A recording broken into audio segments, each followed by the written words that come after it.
Kimberly Rachelle Norwood was a 12-year-old from Hallsville, Texas. She had a sister and several brothers and loved horses. On May 20th, 1989, Kim was walking with some other girls on a country road. They all split up to go home.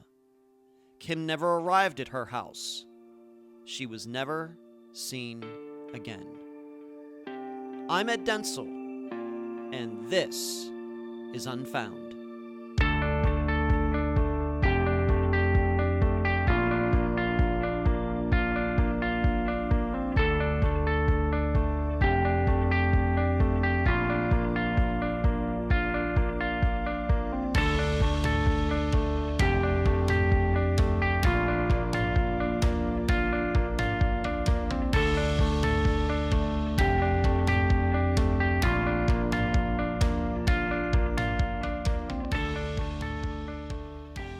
The surrounding chatter of cicadas, a breeze rustling nearby leaves, the smell of fresh hay, the sight of a mama deer and her fawn crossing the path up ahead, the crunching of pebbles and twigs beneath each step, a hawk circling hundreds of feet above, the distant rumbling of a tractor, or maybe that's a thunderstorm on its way. These are the sights and sounds I think of when I remember my days of growing up in the hills of Pennsylvania. Yep, at one time, before Vegas, before Tampa, I was a country boy. And yes, I've even shoveled my share of manure. True story. I wonder if these sights and sounds are what Kim Norwood experienced on May 20th, 1989. Because it was a beautiful day in Hallsville. The temperature was 81 degrees. Winds at 9 miles per hour from the north, with mostly cloudy skies but no chance of precipitation. A perfect time to be out walking with her friends. Then her friends went their separate ways. And Kim was left to walk, then disappear, somewhere along a country mile. And now, a summary of the case. This is brought to you by my friend Megan Goodsite, charlieproject.org. Kim Norwood had the kind of life every little girl would hope for, living out in the country in the state of Texas. She had several friends who lived right down the road, no more than a mile away. Kim had several older brothers and a younger sister she could play with. And much to her delight, her family had enough room on their land where she could learn to ride horses. So, on the night before her disappearance, on May 19th, 1989, Kim spent it at a friend's house just down the road for a sleepover.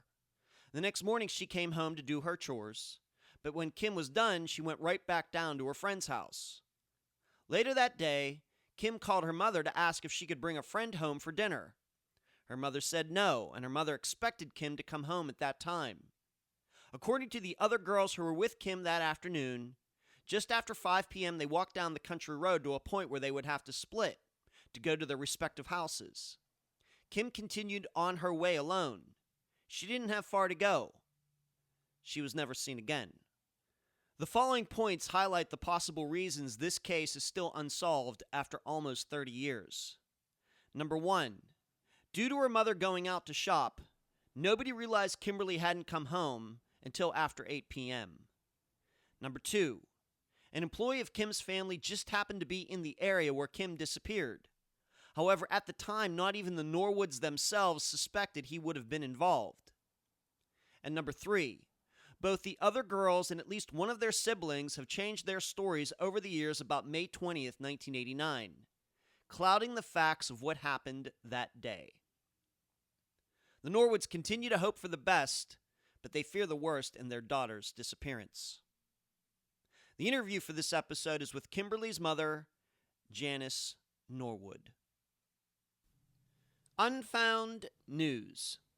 The September newsletter finally went out this past Monday. Sorry it took a little longer than usual, but my 5-day sickness got in the way of a lot of things, including getting the newsletter out on time. If you believe you were on the mailing list but didn't get it, please check your spam folder. If you'd like to get the newsletter and aren't on the list, please contact me personally with your email address.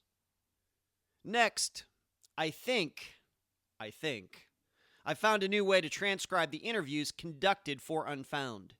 Using a variety of different programs that I don't think are supposed to work together, I think I can get the transcriptions done faster and a lot closer to when they are actually recorded.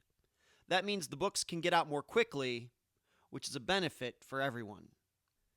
Finally, it's the end of the month, and that means another missing persons article from the Tribune Review in Pittsburgh this Sunday. This month, TribLive.com covers the disappearance of Brianna Hughes, who disappeared from Upper Burrell in 2016. Please listen to the end of this episode as I talk to reporter Stephen Huba about his coverage of the case. Thanks. Where you can find Unfound. Unfound is on Facebook, Instagram, Twitter, YouTube, iTunes, Podomatic, Stitcher, Podbean, and Spotify. Concerning Facebook, please join us on Wednesday nights at 9 p.m. Eastern for the Unfound live show on the Unfound page. I also need to give a shout out to all the new followers on the Podomatic app. You can email the program, unfoundpodcast@gmail.com, the website, unfoundpodcast.com, the website at Trib Total Media, triblive.com/news/unfound. Unfound has Patreon and PayPal accounts, patreon.com/unfound. You automatically get access to the private Unfound blog, and you get a free ebook with just a $2 a month contribution. And this week, I need to thank Susie. The PayPal account address is unfoundpodcast@gmail.com. Unfound Merchandise, Volumes 1, 2, 3, and 4 on Amazon in both paperback and ebook form. If you've bought any of them, please give them a nice review. The playing cards at makeplayingcards.com, just do a search for Unfound. Search for almost all of Unfound's cases at myshopify.com. And please mention Unfound on all true crime Facebook pages and other websites and forums. Thank you. I'm so fortunate to have on this episode of Unfound the mother of Kimberly Norwood, Janice Norwood. Janice, welcome to Unfound. Thank you. So glad to be here. And I appreciate you being on the program with me and all the listeners. Let's start here. Tell the listeners a little bit about your daughter, Kimberly. You told me that she was really into horses. When did that start? Probably about, I think we got our first horse around, I can't even remember, probably around 1984 or 3. Mm-hmm. But she really didn't start riding until after we got moved out here, and the girls started riding in play days. And she and her horse had really come a long way. Her horse, my husband always said that Redbird had horse sense. I mean, she was smart. You would get her, put that saddle and bridle in her, and she'd just prance. And Kim wasn't scared of her, even though she was a big horse, but not real big. But it just kind of advanced from that. We got a few more horses that we rescued one time.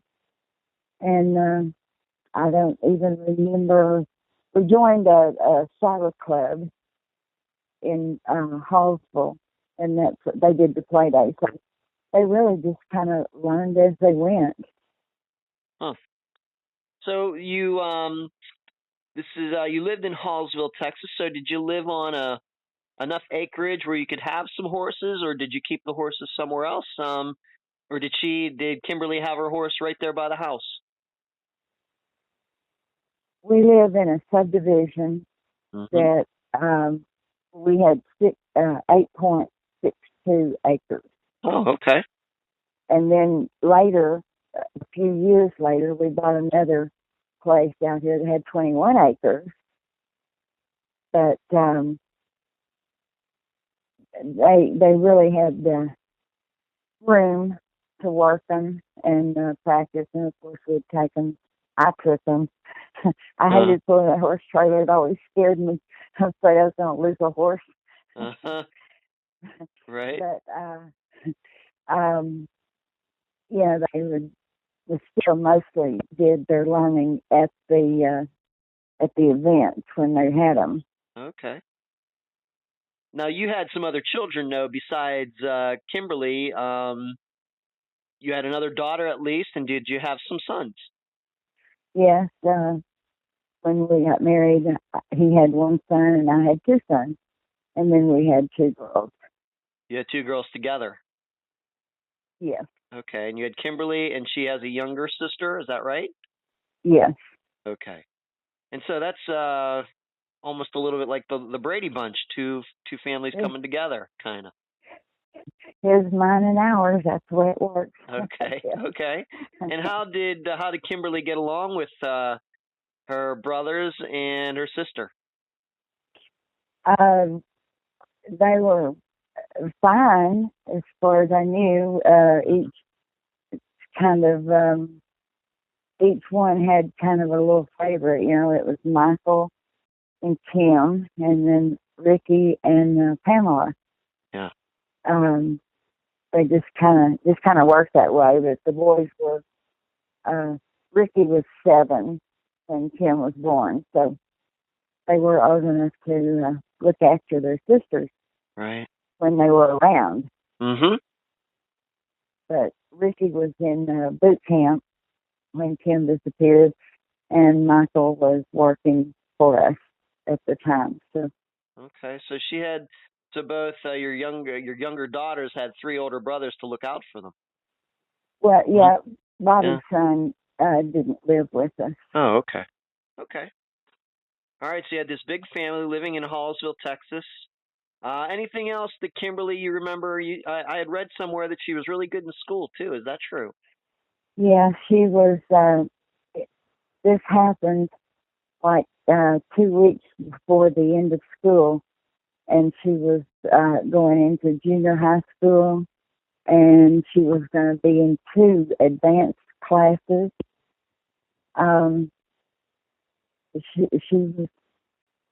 She takes after her mama. She's smart.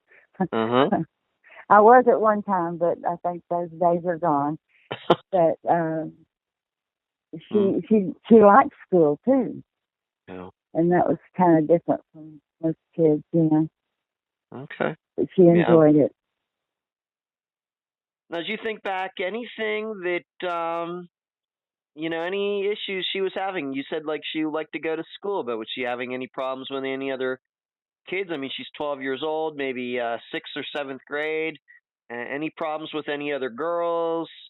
Anything like that? That once she disappeared, that you thought, well, maybe that could have been a reason. Any complaints that Kimberly had about anything going on in her life at the time? Well, not that we know of. Mm-hmm. Of course, I'm sure you know in your dealings with missing kids. Yeah. Missing people, period. Things are said, people, I don't know what it is. They, sometimes if they make things up or they're just something that they want it to be, I don't know. I know one time I went to town, and when I came home, there was a TV reporter at the end of our drive, and he said he had heard that Kim had been found in California. Oh, my. So I said, well, let me go home and check. He was at home when I left. I mean, she's never been to California. But her daddy was at home here. And I thought, wow, now how could anybody get that? You know, so I don't really know. I've never been this close to anything like this. Right. And so a lot of it I didn't understand, and I still don't understand a lot of it, but it's kind of the way it is. Yeah. Maybe if you could, to set this kind of all up, is that you've already explained that you were living in a subdivision in an area like over 8 acres, and then you said you bought some additional land. This area where you were living, where Kimberly, we're going to get into the facts here in a bit, she was walking home. Can you explain to the listeners what kind of area this is? How close are other houses to where you lived? Is this like really, really out in the country? How would you explain it? Boonies is what I've always called Boonies? Yeah. Okay. living in the boonies. But at the time that Kim disappeared, it was very densely wooded and very sparsely populated out here. Mm. Which through the years, things have there's been a road put in and a lot more houses and people. But at the time she disappeared, it was mostly woods. Okay. And how close would you say the nearest house was to where you lived? Oh golly, maybe close to maybe close to a quarter of a mile. I don't. So not close. Not very close. Okay. One here and one there and here. You know, it wasn't like you pass a bunch of houses going up or down the street. You know, Yeah. it was. There just weren't many at that time. Okay. This is not like you said, you live on 8.5 acres. So, I grew up on 3.5 acres. So your piece of land, at least to start, was like over twice where I lived, and I lived out in the country of the hills of Pennsylvania. So I have an idea what that is. So you'd have to go, walk maybe 10 minutes or something before you got to the next house, maybe. Yeah, well, it may not have been quite that far. I don't. It was well after the last house. Then it's for them to go around up to what we call up the hill in a back portion of the subdivision. Mm-hmm. That was the longest part with nobody living along the way. That might have been about a quarter to a half mile, that distance. Okay. And was your house where you lived, was it close to the road, or did you have like a long driveway? We have a long driveway, and we're the only one up the driveway. Like I said, we didn't have. We've basically been back here to ourselves pretty much since we moved out here in 1984. We've been here since '84. Okay. All right. So you live in this wooded area. Houses are kind of sparsely populated. Your house sits back from the road. You have a long driveway. And this would have been the place that, this would have been the area that Kimberly would have been walking in the day that she disappeared. But the day before, we need to start there. I think she went over to, I guess, a friend's house to sleep over. What can you tell the listeners about that? And we'll just use these girls' first names. We're not going to use their last names. Okay. Well, she spent the night at this little girl's house that had she was next door. Well, there were two neighbors up there. They were beside each other. So I'm not really sure now. Mm-hmm. I know I did know, but as to which house that she spent the night at the one house that had so many kids, or the other one. I think it must have been the one that there were just like a teenage girl and then a girl a little younger than Kim, because she had called home to see if that younger one could spend the night with her. Right. But as far as she didn't say, she had called home to see if this Chastity could spend the night, and I told her no. She, I just told her daddy was working on the culvert, and of course we were self-employed, so we was always work, checking equipment and doing things. And I said, we don't feel like hassling with y'all. And she said, but we won't bother nobody. And I said, no, Kim. And those were our last words. I'll never forget that, our last words. And I wish I could go back so many times and say, I'm going to come pick you up. Pam, we're going to town or something. I'll bring you home or whatever, because Pam and I were going to town. But I never gave it a thought that would be the last time we talked, was on that phone call. And Was it common So, for her? Did she ever stay over at Chastity's or one of these other girls' house before? Had that ever happened before? yeah, it had happened because I mean, down here where we live, so there was just the two girls, Kim and Pam, and so there were one family up there had about 6 or 8 kids, so and then the house next to it were kids, so they, I mean, she enjoyed it. She had fun with being with other kids, not just Sure. with her sister all the time. I understand that. Right. Okay. So this is not uncommon for her to maybe stay over at some other girl's house, and so she stays over there, and maybe there are other girls like 12 years old, 11 years old, 13 years old staying over at this house too, like a little slumber party or something. Now, as far as I know, it was just the one. And I believe Kim was the oldest. There was, what we've been hearing for so many years is there were 3 other little girls. There was Rachel, who was, Kim was 12, Rachel was 11. Chastity was around 10 or 11, I think. And then Chastity's cousin, um, Amanda. Mm-hmm. I'm sorry, it wasn't Chastity that was in the group walking. Chastity is the girl she called to see if she could spend the night. Okay. But the ones we were told that were walking with her were Rachel, Vicky, and Vicky's cousin, Amanda.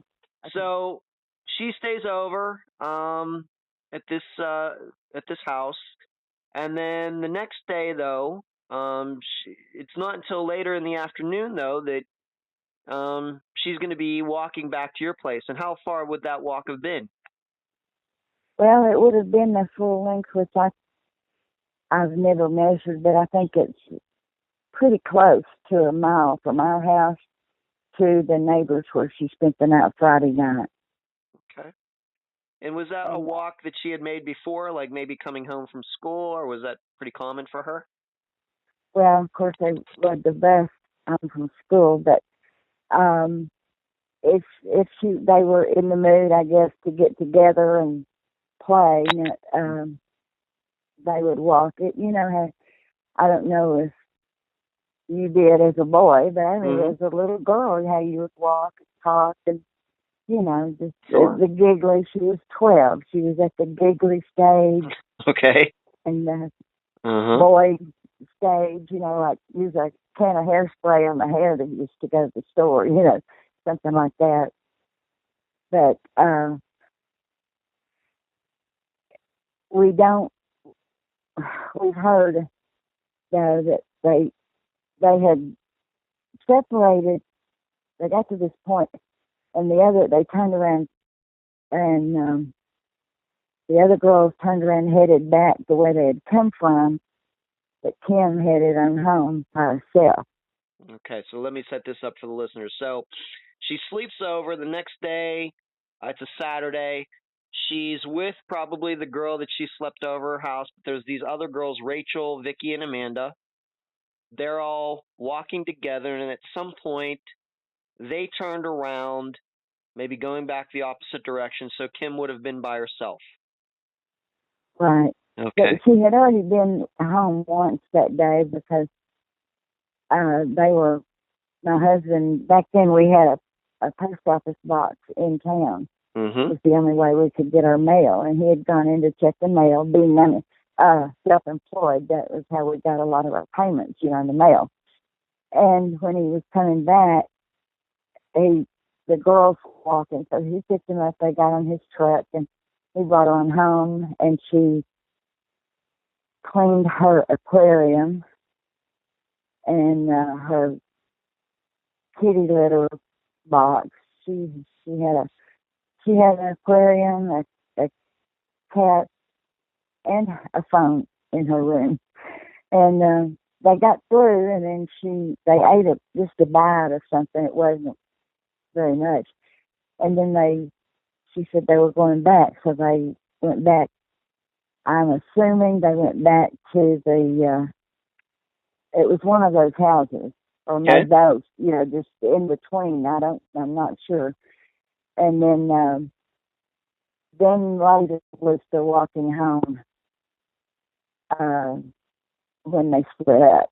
Okay, That they was split up. on So, that same day. okay, so I didn't realize that she had actually been home earlier this day. So it wasn't like she slept over, stayed over there all day, and then came home. Instead, they slept over. She got a ride with her father, with I guess some other people, back to your place. She did some chores, then went back over to these girls' house. Right. Oh my. Okay, I didn't know that. Okay. And then it was when she was coming home the second time is when these girls kind of split off and Kimberly was left by herself. Right. Allegedly. Allegedly. Right. We're not sure. Yeah, that's as we understand it. Okay.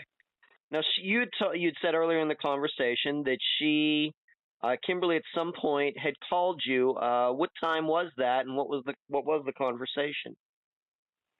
It was around 10 till 5, and she just wanted to know if Chastity could spend the night that night. And I told her no, and that's when we said our last words. Right. Okay. And your understanding after that conversation is when Kimberly started to walk back to your house? Yes, Okay. with the other 3 girls, and I never Right. knew why, but they said they split. Well, we heard 2 different stories, but one that they were going to Rachel's house to get her some clothes that she was going to spend the night, I think. Hmm. And but that one of the little girls showed 2 different places to the Texas Ranger where they had split up. So we're not really sure. I mean, they were young little girls, so, and I'm Right. You said they sure were 10 not and 11. expecting, yeah, they weren't expecting to have to remember any of this. I know I wasn't either. I was Right. not prepared. It's not an easy thing to do. Right. Right. Of course. But I think we've got it pretty straight. I'm not, Okay. but I couldn't swear to it. But that's as best as we could get it, I guess you'd say. Okay. But your understanding was after that phone call that she was going to be coming home. But when did you start, maybe thinking something wasn't right? Did you say maybe you went into town at some point during that afternoon as well, or that later that day? Right, when she called home, said Pam and I were getting ready to go into town, and not for any particular reason, just to go. And I got Whataburgers and brought them home. I got Kim a couple of new tops to wear, and we were just more or less window shopping, Mm-hmm. and then brought Whataburgers home to eat, so we didn't have to cook. And this is where even my husband and I can't remember for sure. One of us said, I'm thinking that this makes more sense that I asked, where's Kim? And I asked, where's Kim? Oh, wait a minute. Or he asked me, where's Kim? And I said, isn't she in her room? And he said, no. So Pam said, I'll go get her. And she jumped up. She was laying on the floor watching TV and eating her Whataburger. And she jumped up, got in the 4-wheeler, and went to get Kim. We still didn't think anything, about anything at that time. But Pam came back, and she just wasn't making any sense at all. Mm-hmm. Talking about the shortcut and the girls and this and that, and what in the world is going on? So I got in my vehicle and went up to where she was supposed to have been. Yeah. And they said they hadn't seen her in a while, and then that's when things went all over the subdivision. And my son got in from working right around that time, and he got on his motorcycle, was going through on the woods, you know. But Kim was not, she was not a brave person with the woods, you know. Snakes, she's kind of like me. I'm paranoid about snakes. So we can't see her out doing a shortcut in the woods by herself.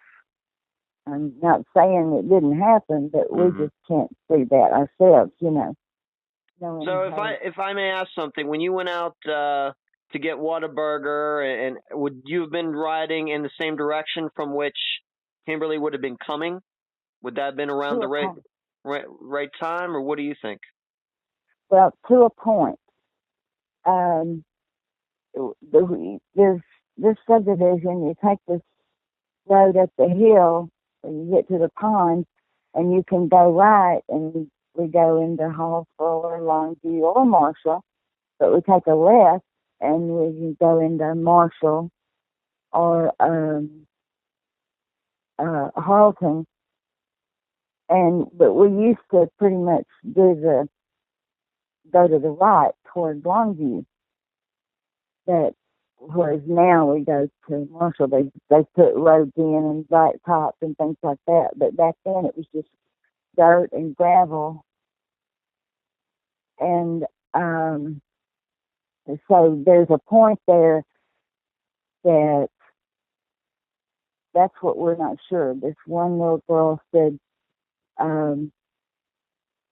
they split up here, another one said here, and I think another one said here. It was like 3 different places. So I guess what I'm asking, Janice, is that when you went out, was that around the time that you believe Kimberly would have been walking home? Knowing what we know now, I would have to say yes, because I know it had to be a slow walk, and we met Jay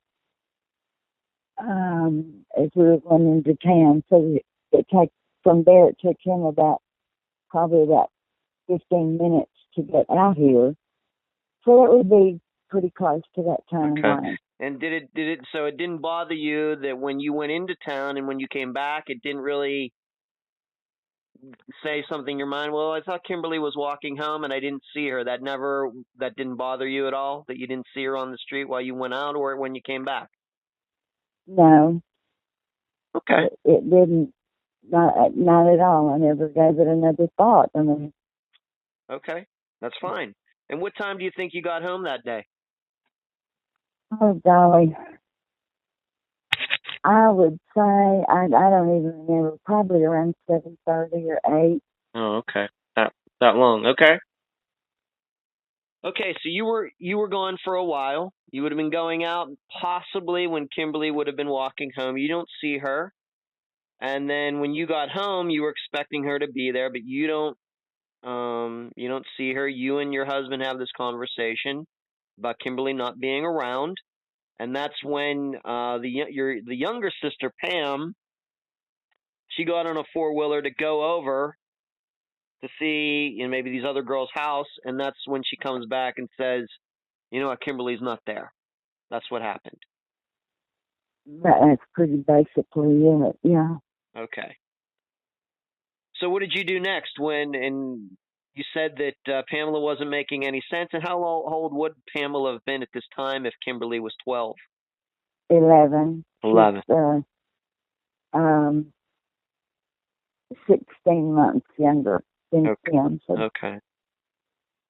So she says that she's not there. These little girls, these other girls, I guess their parents neither don't know where Kimberly is. What do you do next? Yeah, they all said they had seen her since, earlier.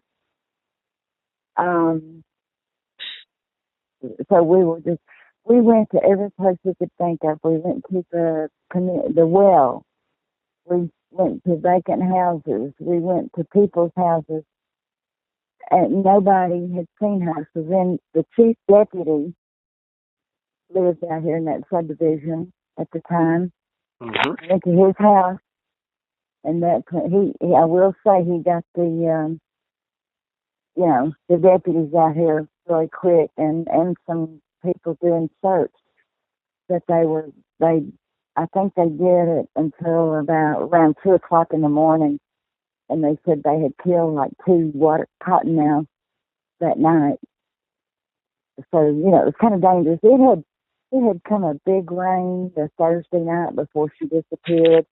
It broke the dam at the pond, drained all the water out. I mean, we had some bad weather. That they really didn't need to be out in the woods. I mean, cottonmouths are they're kind of dangerous. So Right. But then they did have the posse out here around 10 the next morning, 9 or 10. So. And so they searched that night, and then the next morning, no sign of her.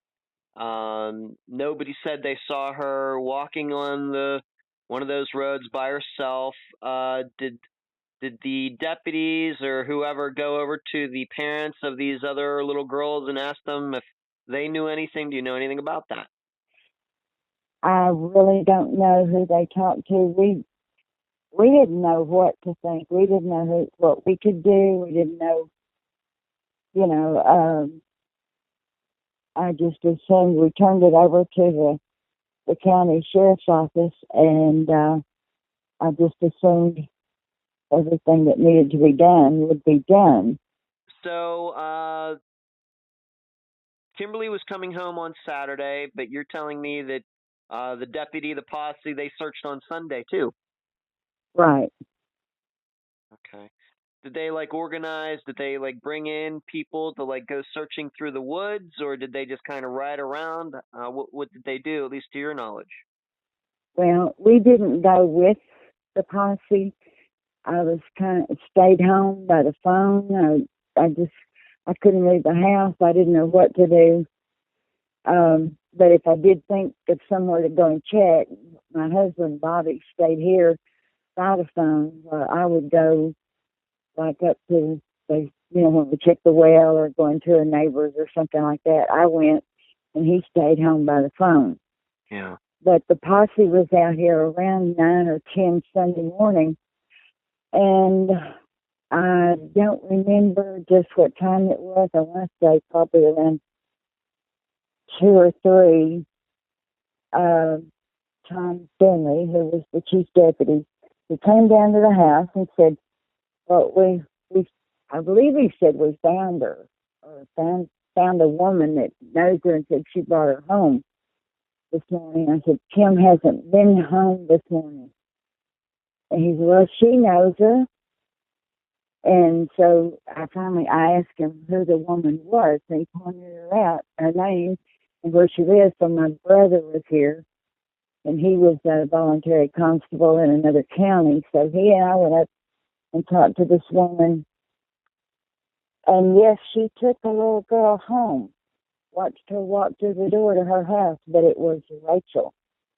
No. She never, because, Kim would have had to have walked by this woman's house, and that didn't happen. This woman was going over to the store, I think, or something. She saw, I guess Rachel must have been walking by herself, because she picked her up and took her to her house and said she watched her walk through the door.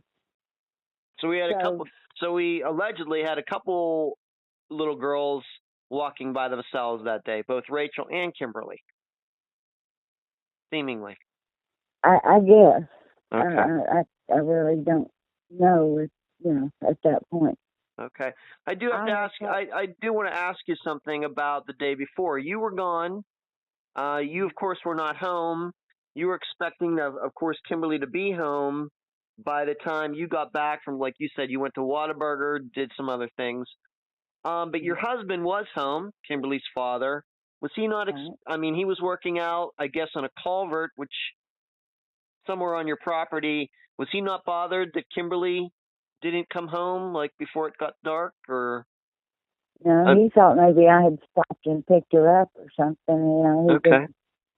He didn't really. When I left out, I gave him Jay had called and said he needed some of his money, so I just gave it to Bobby, put it in his pocket, and told him Jay was coming to get his money. Right. Well, let's talk about Jay. This is going to take us into the rest of this disappearance. So, Kimberly disappears on that Saturday after sleeping over at another little girl's house, but she had come home once, then left, and it seems when she was coming home the second time, at some point, she disappeared. We don't know exactly where she left these other girls, but we're to believe that at some point Kimberly was by herself.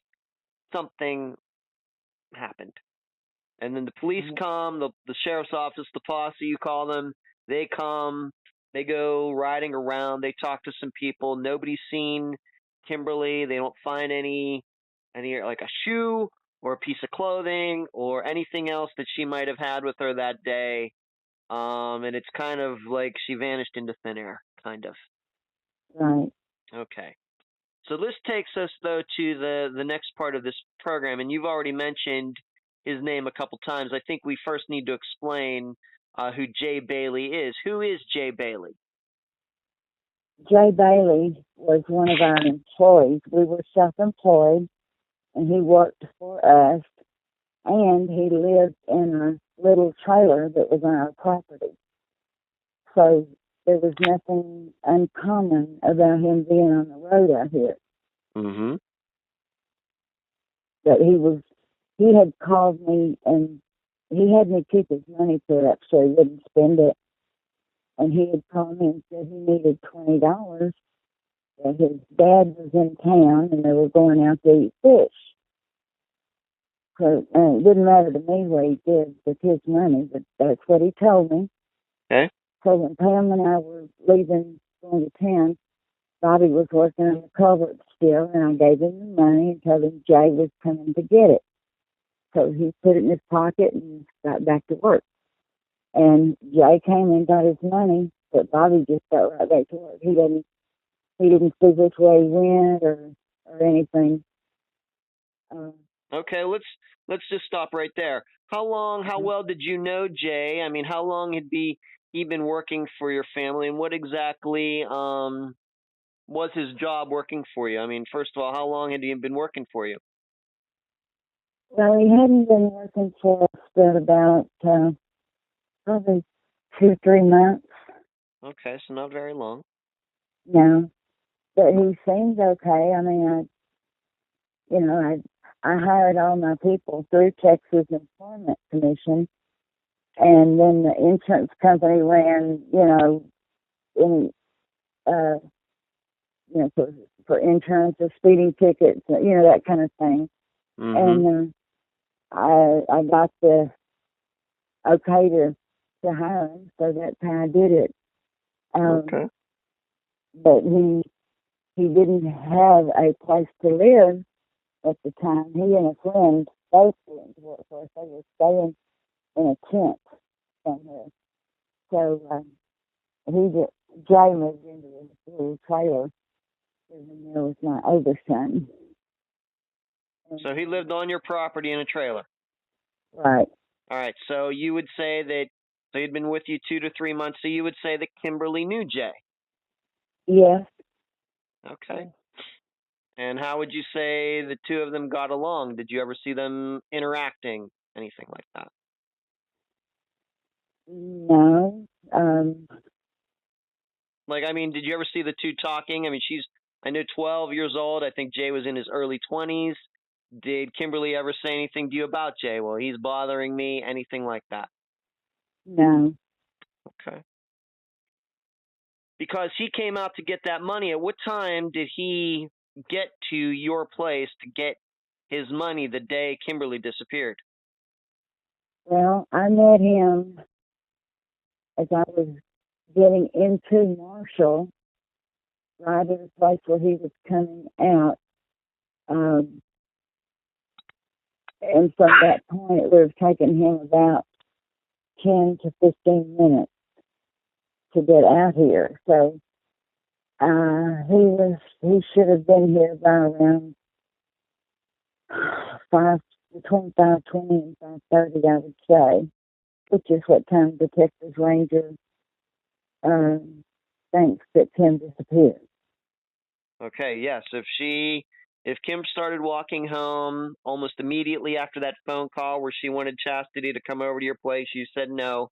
If she would have started walking home around that time, she would have been on that road, and then Jay, driving out to your place, would have been on that same road. Right. But she's walking on, and he rode a motorcycle. Is that correct? Yes, that's correct. Okay. So he did end up getting out to your place, and did your husband give him the money? He gave him the money, and he just went back to work. He didn't even pay any attention as to how Jay. There was only two ways to go. He didn't pay any attention to which way. He was just working on that culvert. Right. Your husband was working on his business, and he just gave him the money. And was it your understanding, though, that if Jay was living on your land, was he going to come back to his trailer that night to sleep, or what? That he didn't say. He just said his dad was in town and they were going out to eat fish. However, the Texas Ranger discovered, I guess you would say, that that was not true. In his investigating, he said that Jay's daddy was not in town and they didn't go eat fish. He said there was some kind of big party going on. All right, so instead, what you're saying is that Jay, there was some party he wanted to go to, and that's why he wanted the money. Well, knowing what I know now, right, from the Ranger, yes. How long after did you find out that Jay lied to you about why he needed the money? It was for a while. I don't know what it was, but no law wanted to talk to us. We never did figure that out.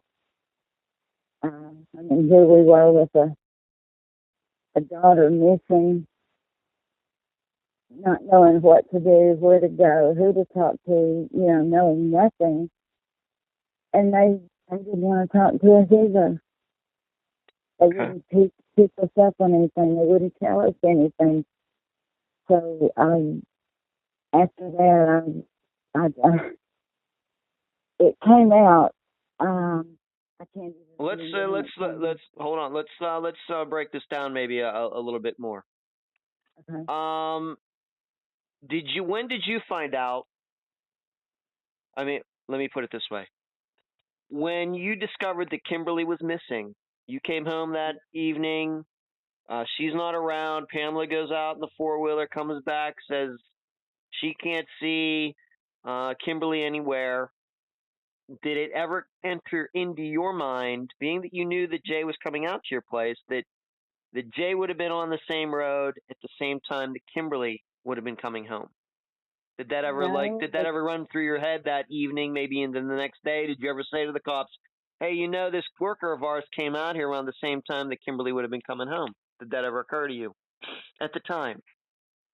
Well, we just told them that, and nobody ever. It was quite a while before we ever heard about there not being there being a party instead of Jay's dad being in town and them going to eat fish. So, but I can't remember just how long.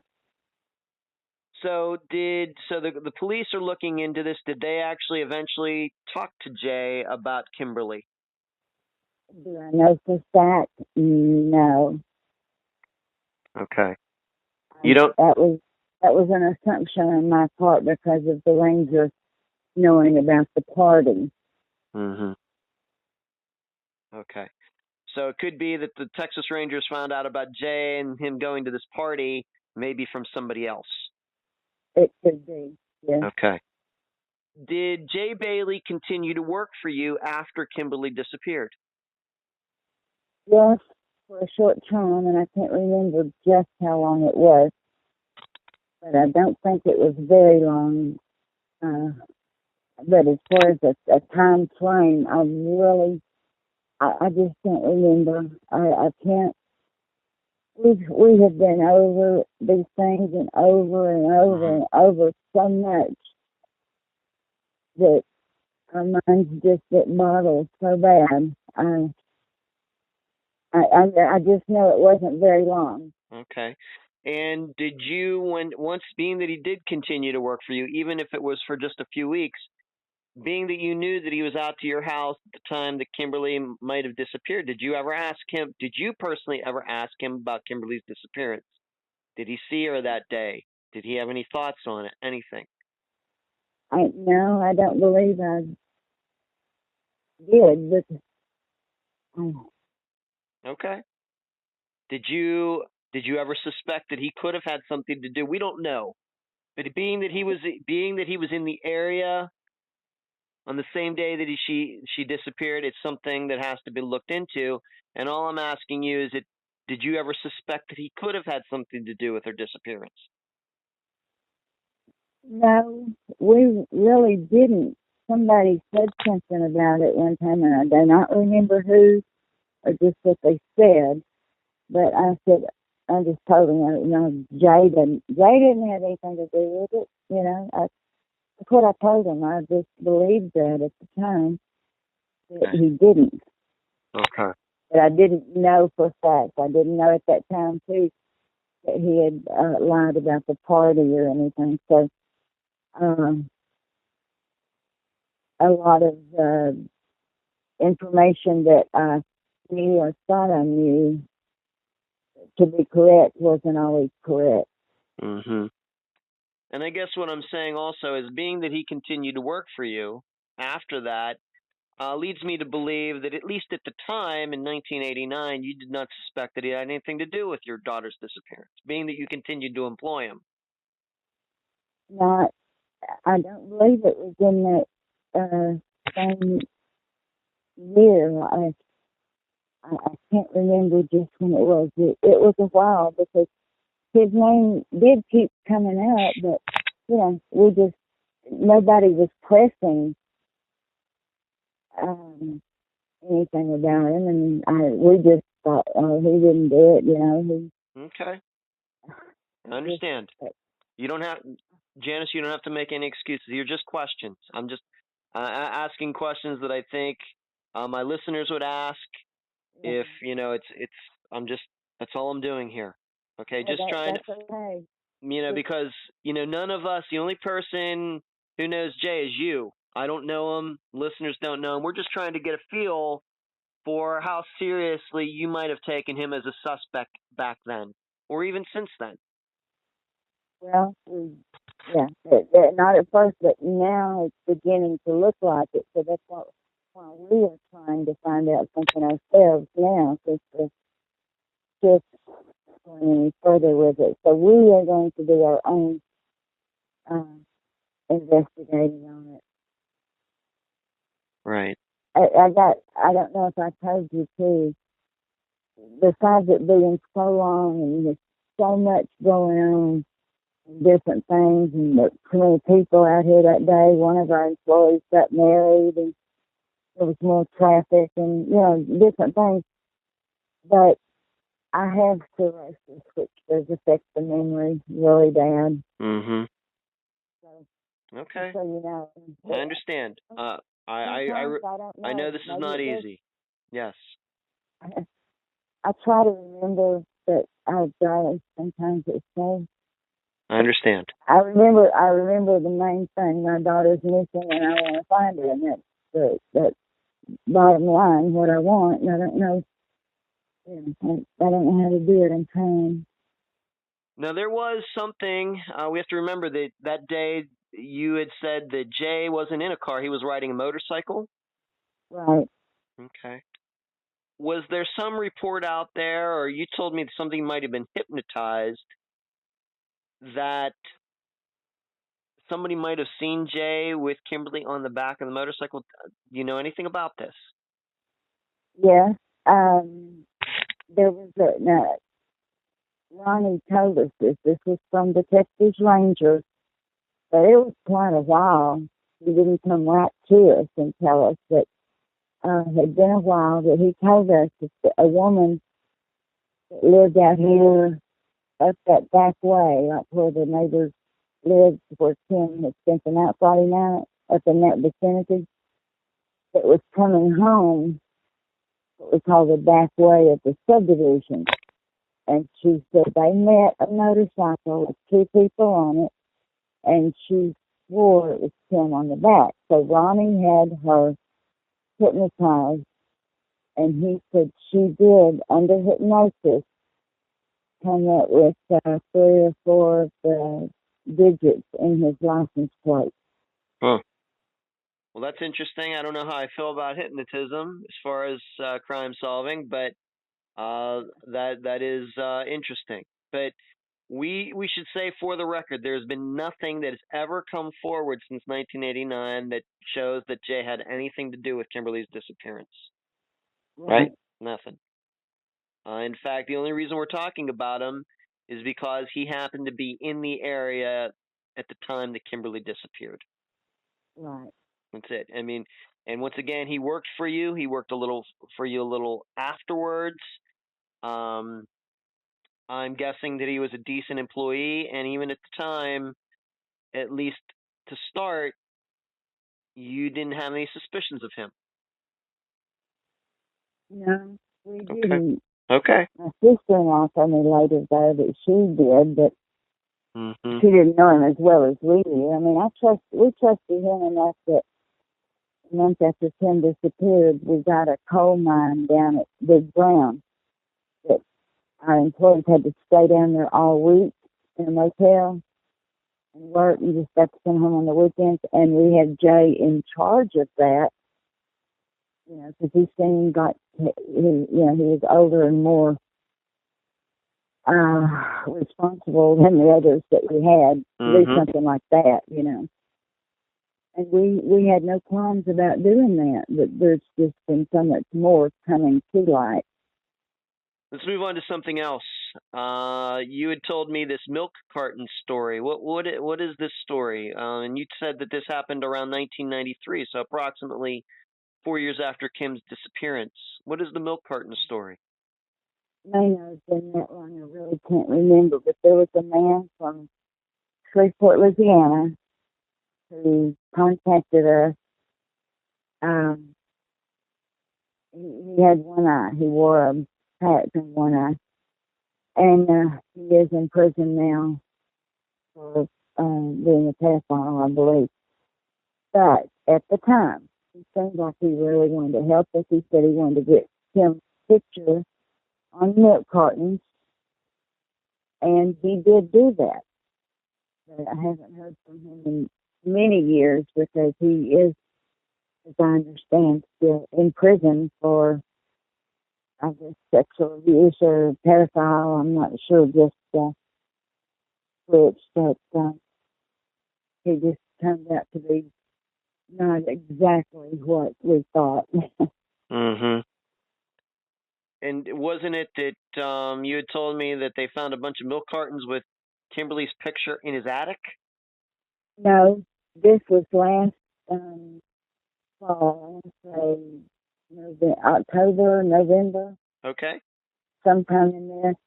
I had a man contact me on Facebook, and he said that he was in Victoria, Texas, which is South Texas, and he did construction. He had done a job on a house that day and had to go into the attic. And he said, first of all, the entrance to the attic had been moved over about 2 or 3 feet. And so he went up that other opening, the one that had been made, and he said when he got into the attic, looking straight ahead, he saw this pile of milk cartons with Tim's picture on them. Huh. He said he would not have seen them if he had gone into the attic from the other way that it had been done, the entrance, when it was made. Yeah. But our sheriff's department here said they checked it out. They sent 2 deputies down and talked to this man, and he was really wanting to help. She really wanted to help. But they said that, I think they said there was another picture on a milk carton, but he sent me a picture of like 4 or 5 of them together, so there was more than one on Kim. And where was this house? How close was this to where you lived in 1989? Well, South Texas, Victoria's down closer around Houston area. We're in East Texas. We're just so not close. Not real close. About 5 to 6 hours, probably. Did you ever get an explanation of why he seemed to be hoarding pictures of your daughter on milk cartons in his attic? What the sheriff's representative told me was that there was nothing to it. They said the man that lived there had worked for the company that made those cartons. So I'm wondering, the cartons, I understood, were made in Shreveport, Louisiana, which is just 40 miles from us, right across the border, state line. Okay. So it didn't really make sense to me, but that's what they went with, and so they said there's nothing to it. Okay, that sounds a little strange. Okay. It does. That's first. I mean, I've covered almost 100 cases. It's the first time I've heard of milk cartons with a girl's picture being found in an attic. That's a first. I said this man used to work for the company that made the cartons. Mm-hmm. That's what, I don't know if they asked, well, was that in Shreveport? I mean, why would you have them down in Victoria if that was in Shreveport, Louisiana? But they seemed satisfied with the answer they got. That's very interesting. Okay. Now, more recently, you told me that the brother of one of the girls, whether it's Chastity, Rachel, the rest of them, he has come forward maybe with a little bit of a different story than was known back in 1989. What can you tell the listeners about that? Well, here it was on Facebook again. I got a message one day from this woman, and she said I needed to talk to. She didn't call him her ex-husband or boyfriend. She called him the father of her daughter. Okay. So I don't know what that just exactly means. But anyway, she said this has really been getting to him, keeping him just wired and upset, and because he said, this is the first time and only time we've heard this, that day that the girls were walking, he said that Kim and I guess it was Vicky and their cousin Amanda, and this boy, who was Vicky's brother, walked to where they split up. It was at the top of the hill where Kim was kind of left and gone down the hill, come on home that way. But he said she was adamant on sitting up there, and bless his heart. I mean, I just don't know. We have never heard anything like this, but he said that he was afraid that his brothers had done something to Kim. His brothers, and okay, so this guy has other brothers then. Yeah, like 3 or 4. Okay, and this is the first time. When did this? This happened, like I said, much more recently. And you said you saw this on Facebook. This is how this all got started. How recently was this? I want to say maybe January or February of this year. Wow, within the last 8-9 months. Okay. Had you ever heard anything like this ever before in the last 29 years? No. I'm just wondering if he. I don't know. I don't know what to think. But that hasn't been checked out yet, to my knowledge. So I don't. Okay. I Okay. don't know. I don't know who would do it. Do you happen to know if he's saying that some of his brothers might have been involved in something? So Do my you did husband and I please? went, went over to. He lives in Kilgore, and she gave me his address, and we went and met with him. She said he can't know you're coming. She said he just gets so upset, and said he was in jail. He told us, I believe this, he was in jail one time, and he said he was telling somebody in the jail. He said he couldn't get anybody to ever listen to him.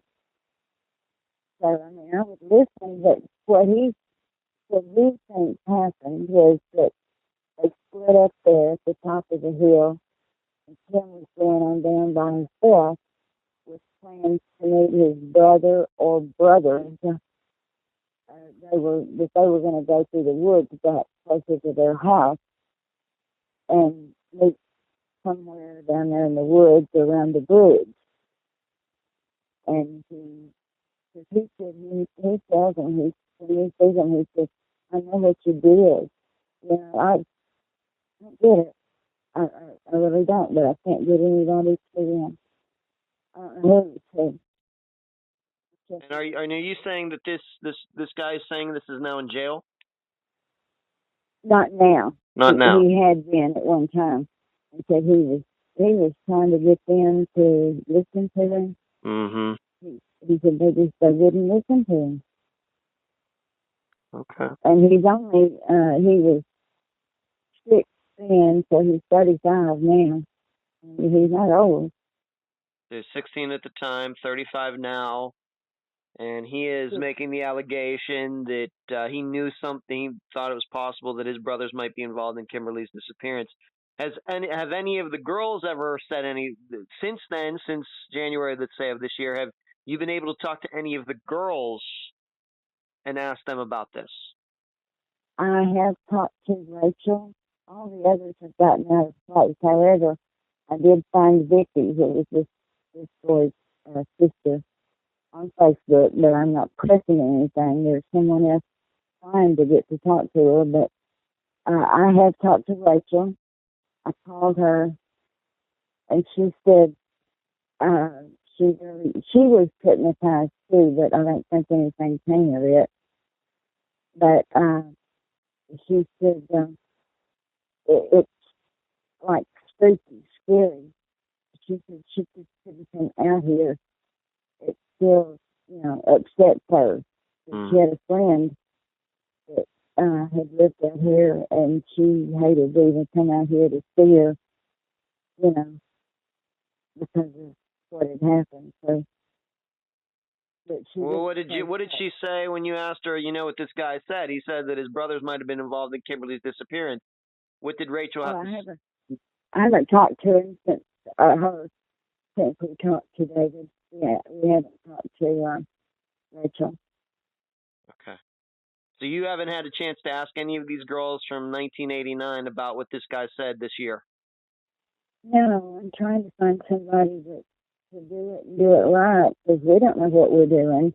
Yeah. We're not law, but I can't seem to find anybody. Can't find anybody to do it. Okay.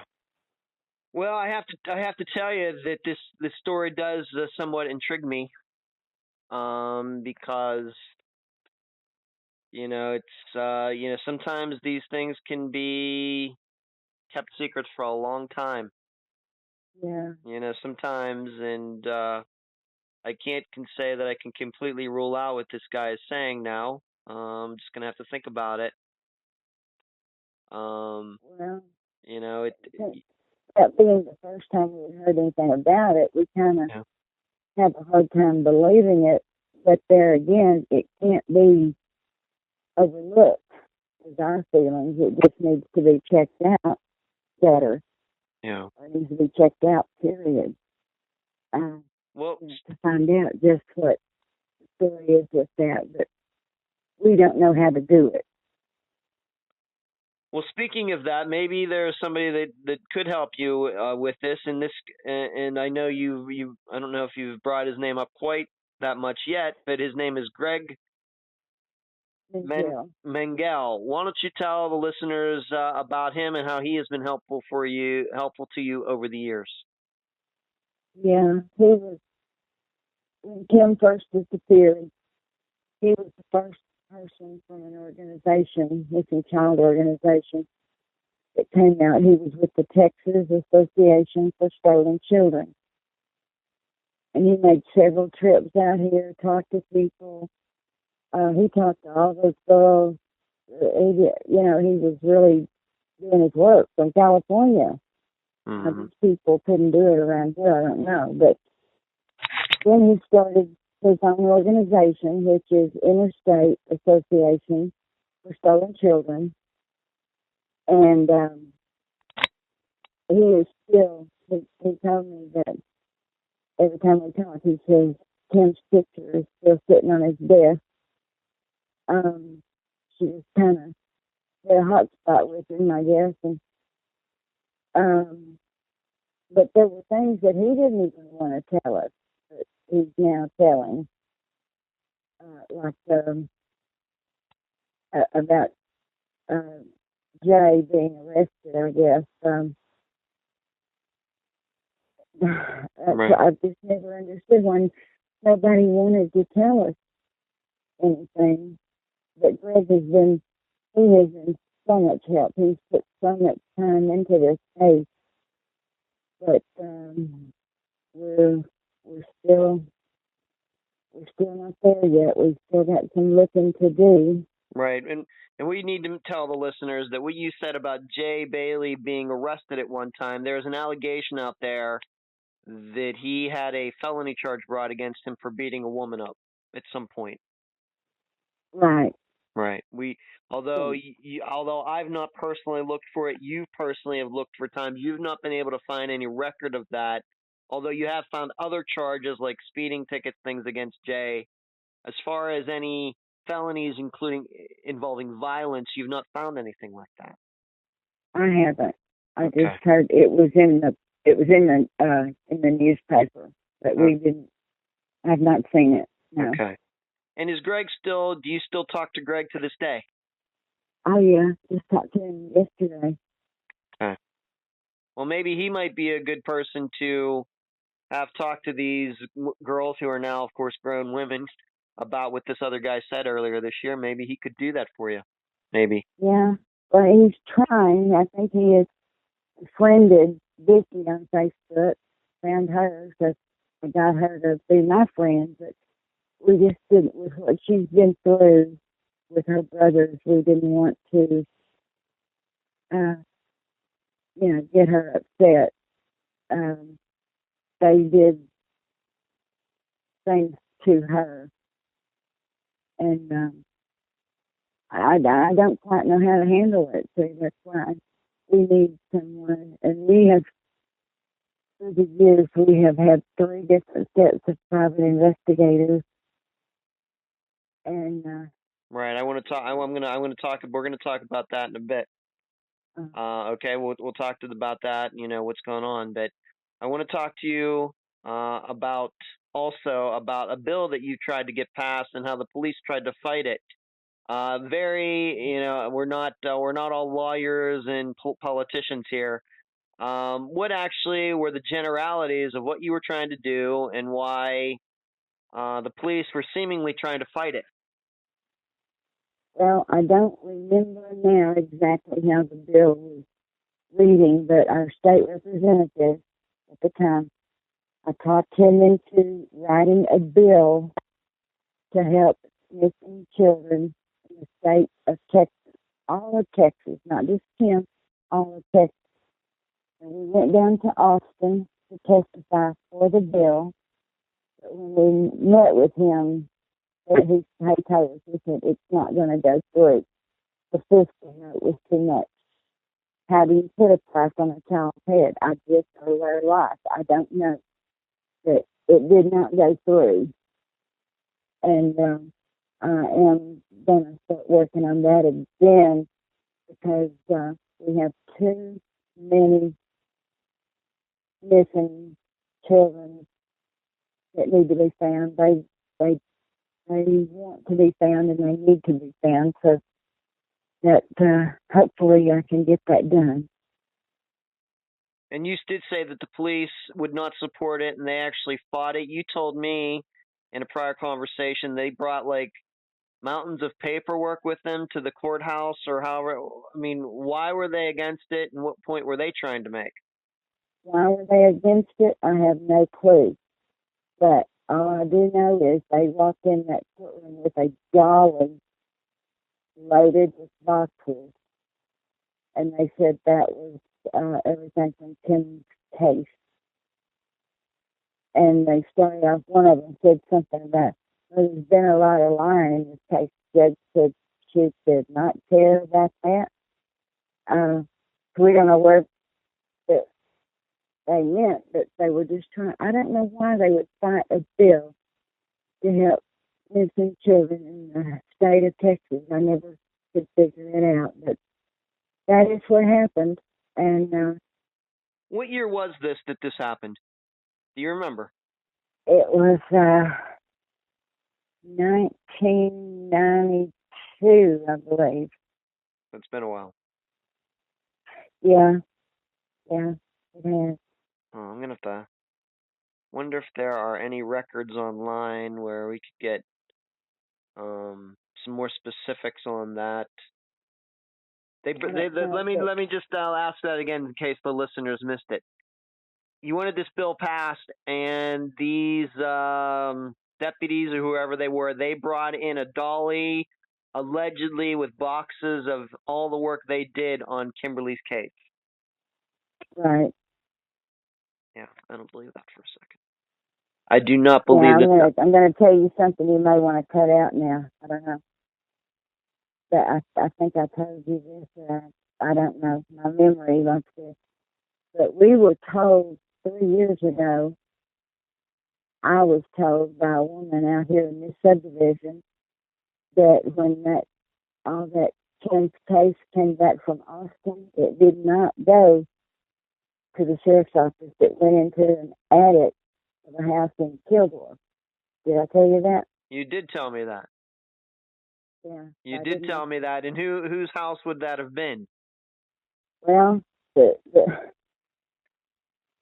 when Kim disappeared, our sheriff was Bill Oldham, who was married to Joy Oldham. I made a trip with her to Dallas one time, and it was weird. I mean, she talked about him putting a gun in her mouth and burning a Bible and stuff like that. And I said, I'm never going on another trip with her. But they got divorced, and he married this woman from Kilgore, who is, she was politically known. And so this girl that told me this, I don't know who told her, but she said that, I mean, she seemed to know about that case going to Austin, but didn't come back to the sheriff's office. It went to this attic, and said this woman had said that she, I don't remember how it was put, like she,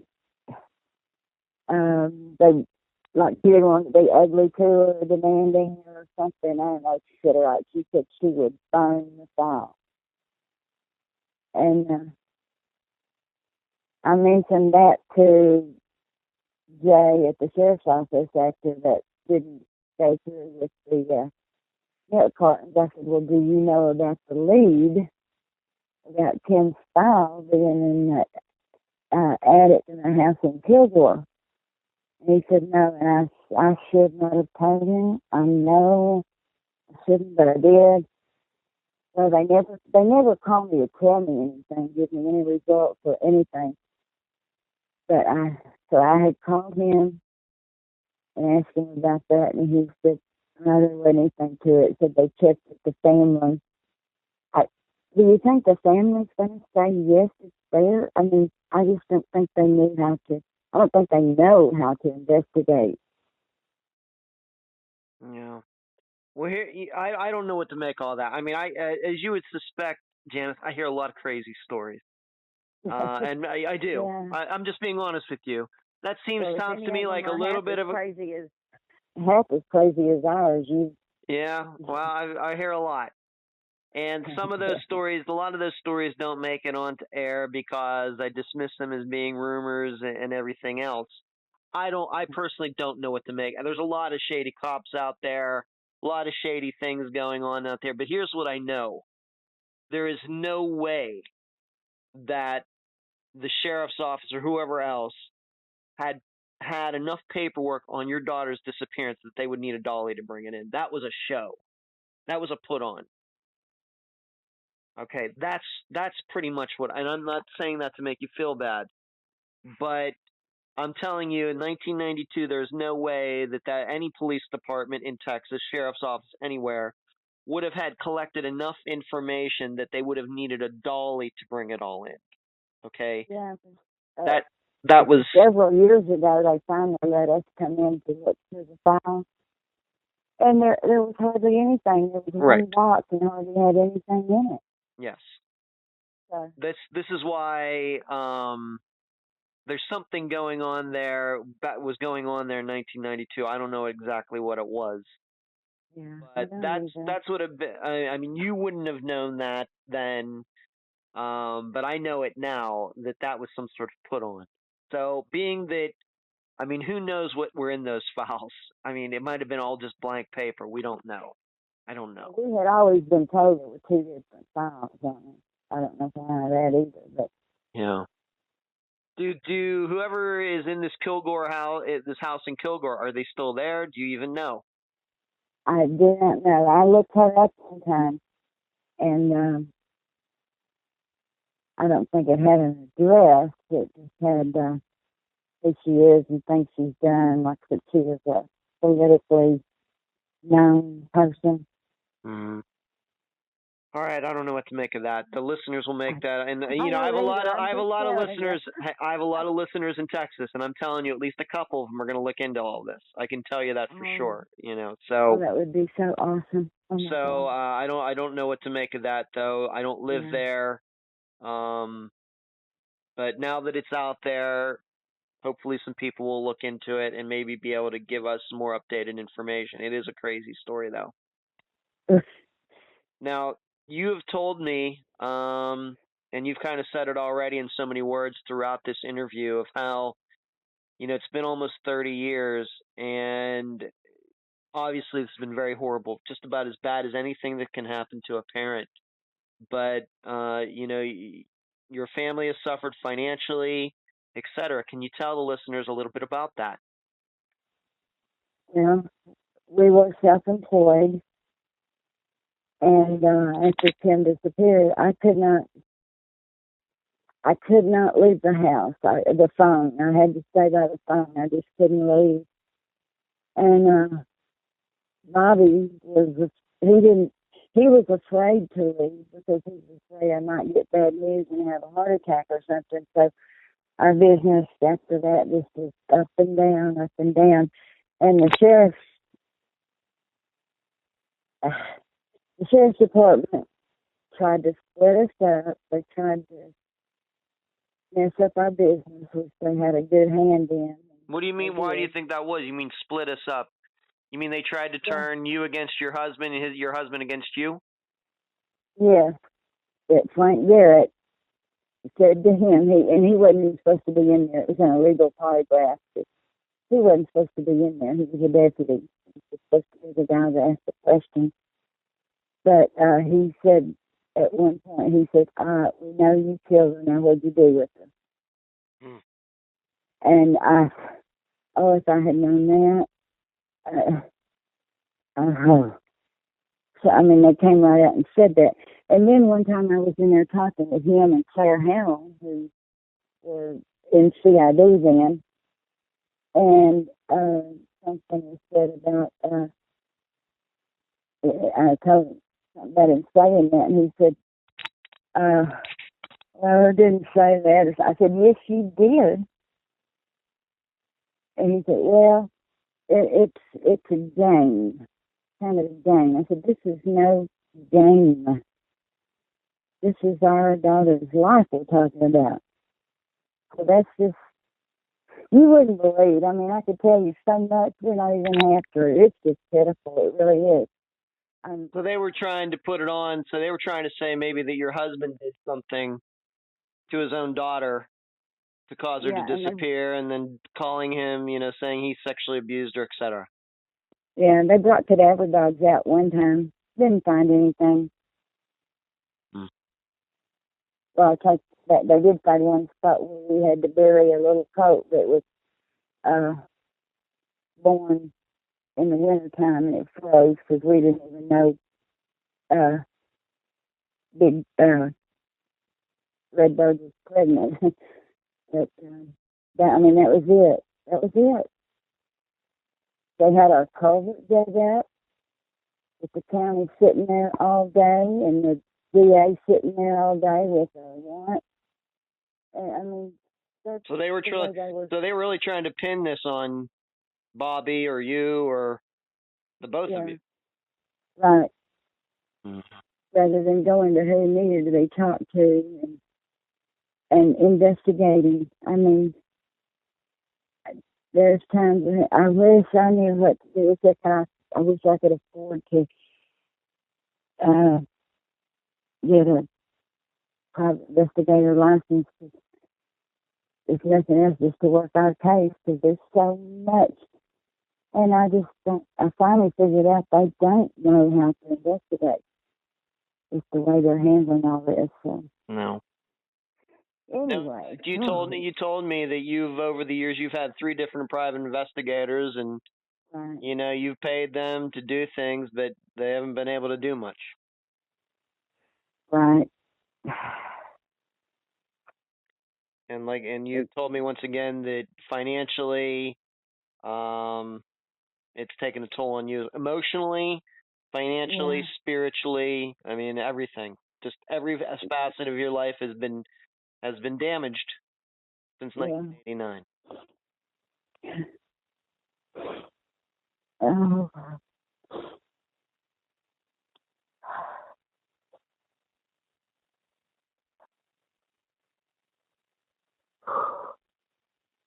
Oh, God. And like I said, I agree that the family needs to be checked out. Yeah.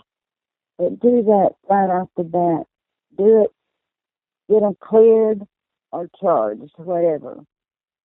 And then where you need to be looking, That has hurt so bad. Now, our business went to pot. And now the health issues and everything, and I don't want them to win. I want my daughter back. I miss her so much. We didn't have her. She didn't get to graduate. She hadn't got to get married. Just so much she's missed out on. I'm guessing. I mean, we don't know where she is, what happened. Yeah. But I always wonder every year at Thanksgiving if she gets to have dressing, because she loves dressing. You have another daughter, and we talked about her, and we talked about the sons that you have and that your husband had. Your family all came together. Has your other daughter and those sons, have they ever expressed their opinions on what could have happened to Kimberly? No, not what could have happened, but I know at first Michael was saying, when something was said about Jay, he said, like, no, it wasn't Jay. Jay wouldn't do that or something like that, But that was in the beginning. Things have changed. They're looking different. I don't know.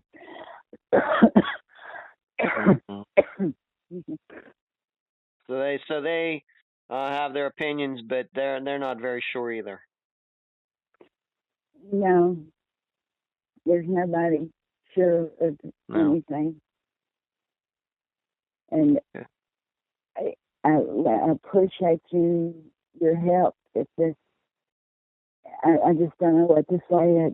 I feel like just when I was feeling like I had just run out of people, things to do, people to talk to, you came into our lives. So you never know. Well, I appreciate that. I'm here to talk to anybody. The listeners know. I know that Janice, you and I have only known each other for maybe a month, 6 weeks, something like that. But the listeners who have been with me since the beginning, they know I try to talk to everybody. I don't turn down the possibility of talking to anybody. That doesn't necessarily mean that somebody's going to end up on the program. But if somebody wants to talk, we'll see what we can do. That would be awesome. So this is the case that the only thing I can say about it is you can go a few different ways on this, and you certainly don't like it when some brother who was 16 at the time, No, he was comes 6. out of the woodwork and starts talking about, well, these other people might have been involved. He was 6. 6. I'm sorry, he was 6 years old. 6 years old. I'm sorry. And so he would be 25 now. Okay. Yeah, that's in 30. Yeah. Okay. So this is something that I'm sure the listeners are going to think about. And I'm going to, of course, think about it. I mean, as listeners know, I see the pictures of all of the cases I've covered every day when I'm going through my files. And, of course, Kimberly will be added to it. So, going to continue to think about it. And I know the listeners are going to continue to think about it, too. And they're going to weigh everything that you've said in this interview today. Do you have like a Facebook page, anything like that set up for Kimberly's case? She does have a Facebook page. It's Please Find Kimberly Norwood. Okay. Or Help Find Kimberly Norwood. Help find him. Okay.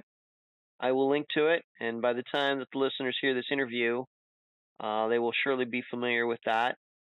And I will, of course, be linking to any articles that were done on Kimberly's disappearance since it occurred back in 1989.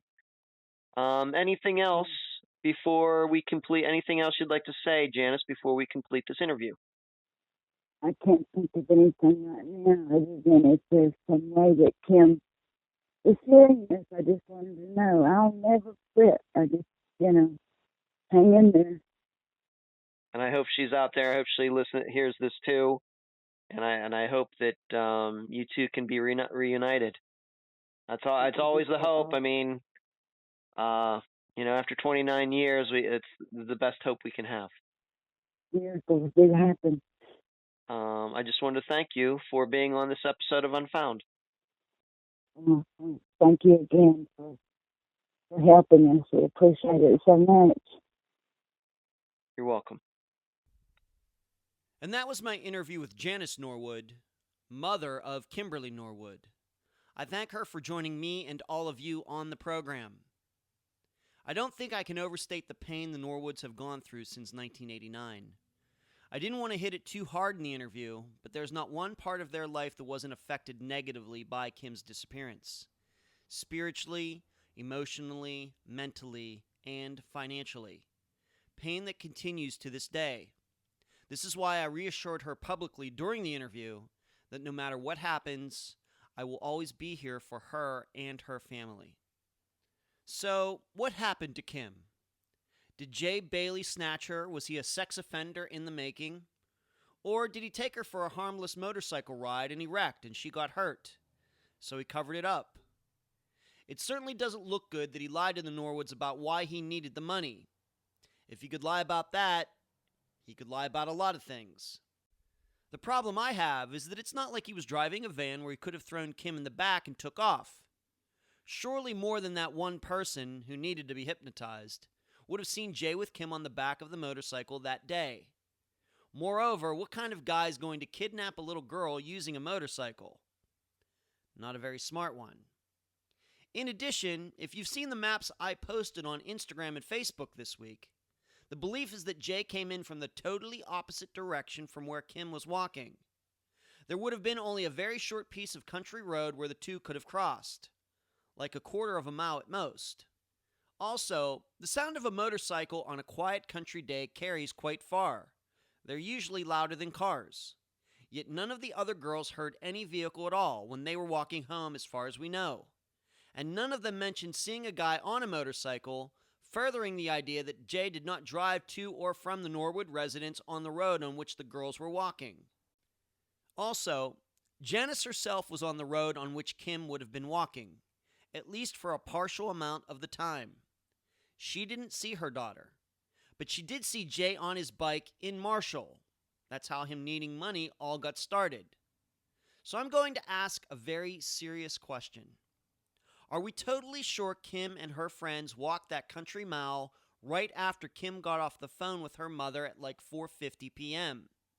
Because her mother didn't see her on the road when she went to Whataburger, and the other girls seemingly didn't hear Jay's bike. I'd also add that Janice admitted she and Kim kind of butted heads during their phone conversation. So given that, would Kim really be that anxious to come right home? Especially if Kim might have known that Janice was headed out anyway. Would not a 12-year-old girl drag her feet, possibly throwing a small tantrum being that she didn't get what she wanted? Moreover, being that she had already been home that day, Kim knew her father was working out on the property somewhere. So she probably knew she could delay coming home, and he'd never know either. What comes to mind in all of this is a term you've heard me use on this program before, and I think I've used it in the books as well. The phrase is wiggle room, and I use it to describe situations and disappearances where times and locations aren't quite as tight and precise as we've been led to believe. Kim Norwood's disappearance has a lot of wiggle room. I say that because you have all of these people in a very confined area in Hallsville, Texas. Like I said, Kimberly's walk was only like a mile. But the girls seemingly never saw Jay. Jay seemingly never saw them. Janice never saw Kimberly or the girls. Girls never saw Janice.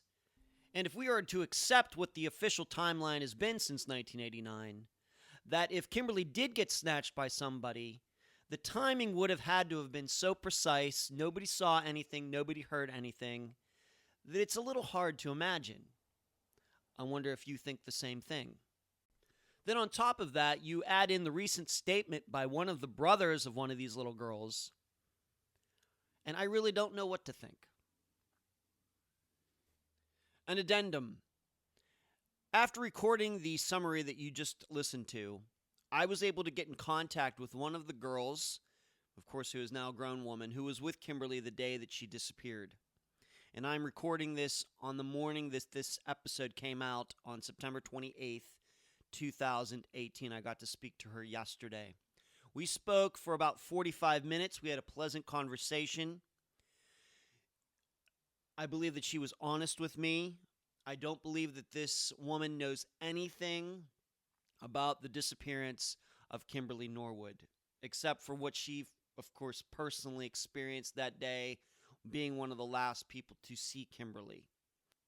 She detailed what went on that day, how she was with these other girls, including Kimberly. She describes where they split up with Kimberly and saw Kimberly walk down the road. There was nothing unusual about that day that she remembers. I asked her if in the past had any strangers ever come up to her while she was walking along one of the roads trying to maybe ask for directions or anything like that. She says no, she always felt very safe. She believes that all the other little girls felt very safe living where they lived, and it was out, of course, as Janice explained, out in the boonies, out in the middle of nowhere. They never feared of anything. No kids trying to get picked up, nothing like that. But of course, as she explained, that of course changed after Kimberly went missing. And I asked her, well, now were your parents very protective of you going outside? She goes, I didn't need my parents to do that. I was automatically afraid. I was automatically And she said that she believed the other little girls were the same way, automatically very afraid to go out, not knowing what happened to Kimberly. This woman admitted that she knew about Kimberly's father being interrogated by police. Her parents also knew about it. I think a lot of people knew about that. Them taking a long look at him for a while. She knew about Jay Bailey. She eventually heard about Jay Bailey being in the area. She also heard about other possible adolescents, maybe older brothers of these little girls who, once again, as a rumor, might have done something to Kimberly. And we walk through each of those scenarios. And I think probably the most important part of all of that is that the way that this woman described it, once again, she was like 10 or 11 or 12 at the time, that where they split off from Kimberly, although Kimberly still had maybe over a half mile to go to get to her house, she would have probably only passed 4 houses before getting to her own. Most importantly, that the houses that she would have passed, none of those houses were where kids lived. And these adolescents, these older boys that were talked about, they lived nowhere near there. They did not live in any of those houses. So it's not like she would have been walking by one of those houses alone on the way home, and then one of these older boys comes out and does something, because none of them lived in any of those houses.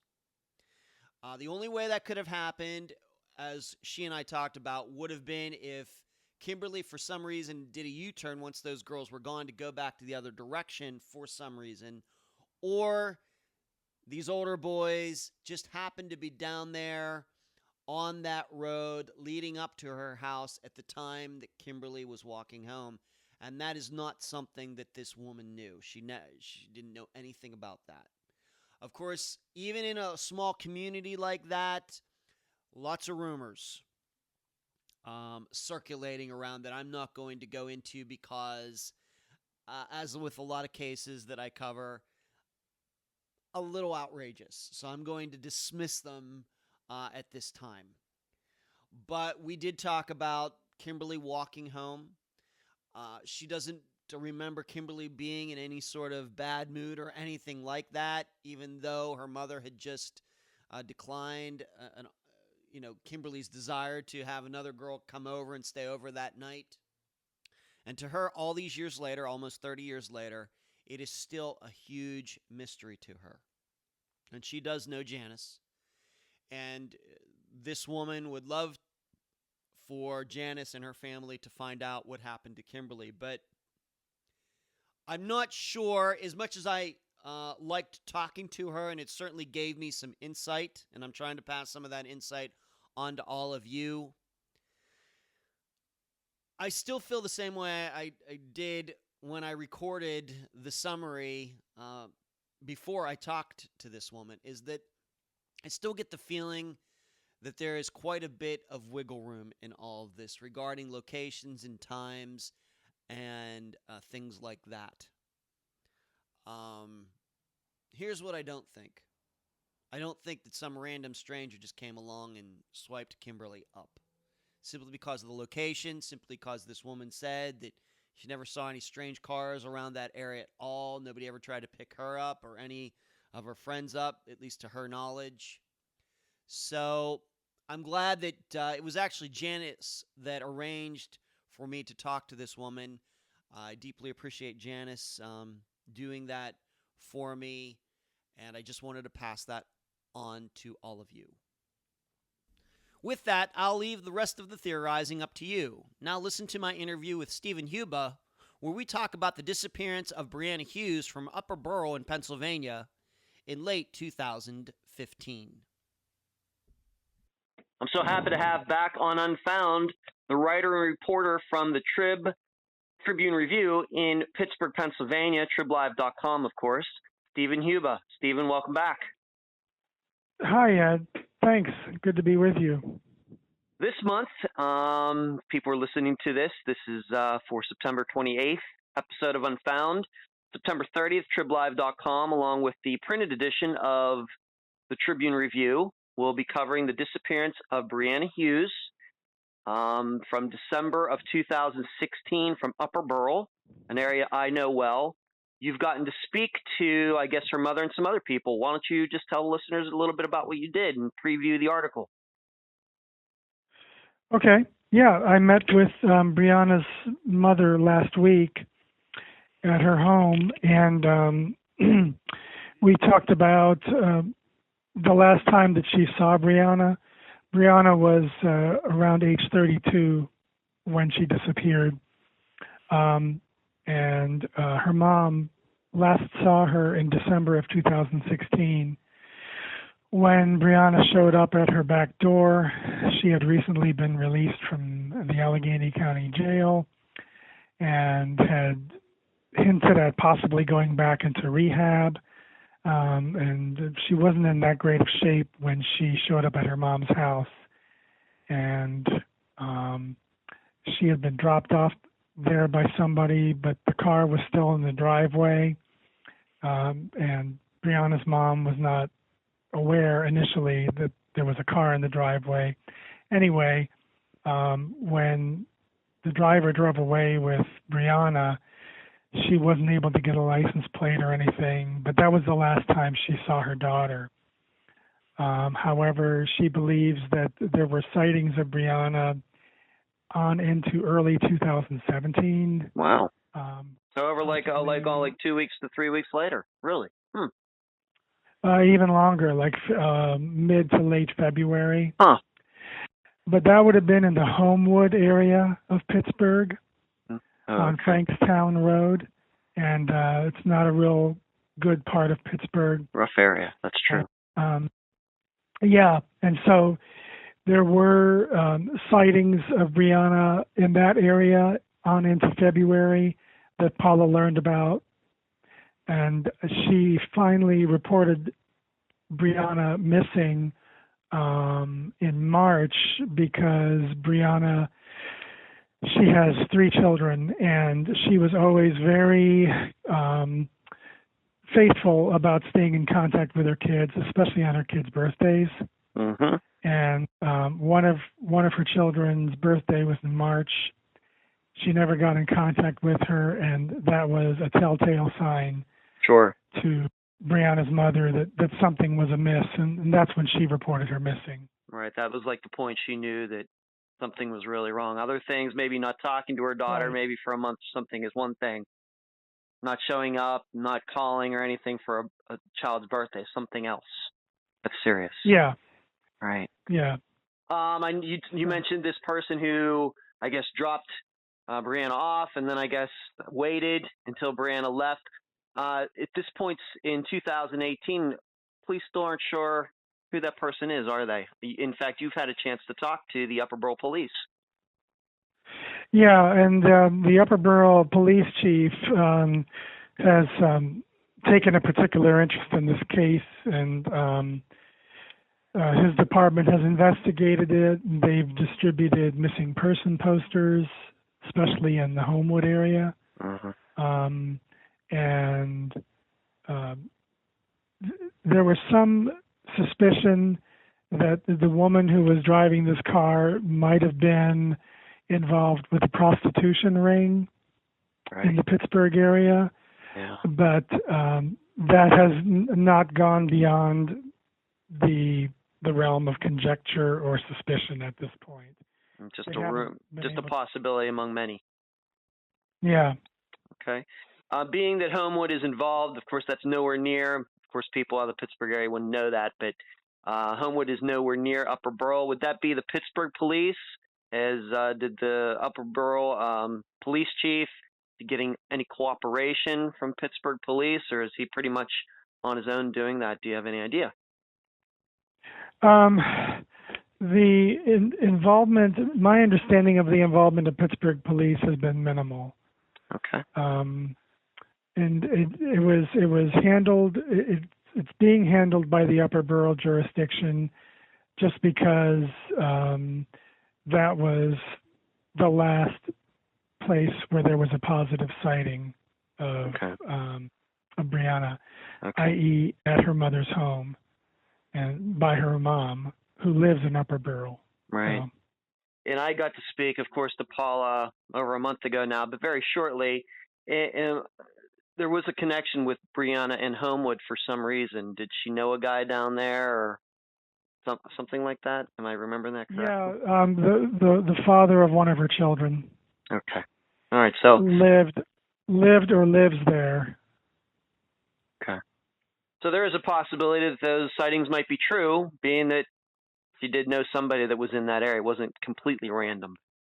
Yeah, it wasn't like she was just hanging out in this Right. neighborhood. She actually Right. lived there for a time. Okay. Yeah. And Okay. that's kind of an important fact. Okay. You said that you also got to speak to. You told me off the air that you got to speak to one of Brianna's friends or childhood friends. What did this person have to say? Mm-hmm. Yeah, she described Brianna as one of her best friends. They knew each other since the third grade, and they stayed friends even after this woman left Pennsylvania and moved out to California with her family. And over the years they stayed in touch. She was also aware that Brianna was having problems with drugs. Yeah. And with addiction and with the kind of up and down cycle of relapse. Yeah. But everybody who I've spoken to about Brianna speaks very highly of her, and describes her as just a very talented person. In school, she was a very talented athlete. That's right. But as someone who kind of fell in with the wrong crowd of people, and did have kind of an on and off struggle with drugs over the years. It's a common theme on this program. People into drugs, trying to go to rehab. They go to rehab, they relapse, and then it does seem, maybe it's just my perception. Of course, I cover cases all over the United States. That it seems how many people who are into drugs and they happen to disappear right before they were going to go to rehab. I can't tell you how many stories it seems like I cover that are like that. So I don't know if this is one of those or not. It kind of does sound like it. Regarding this car, this woman that dropped Brianna off and then waited and picked her up, do we have a good enough description of the car that you're going to be able to put something like that in Sunday's article? Yeah, I do mention in the story that it was red and that it was possibly a Chevy Cavalier. Okay. And the woman was described as sort of heavy set with blonde curly hair. Okay. But beyond that, it's all kind of ambiguous. Okay. All right, and we have to remember this is a fairly new disappearance from late 2016, so not even 2 years old yet.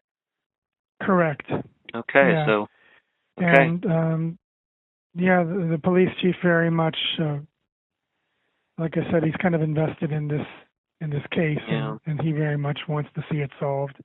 Right. I'm going to guess. I mean, Upper Borough is not the biggest area around. If people don't know, if they want to look up, it's kind of like where Penn State New Ken is, and I'm going to guess that he's not investigating too many missing persons cases every year. I think that's probably kind of rare for his area.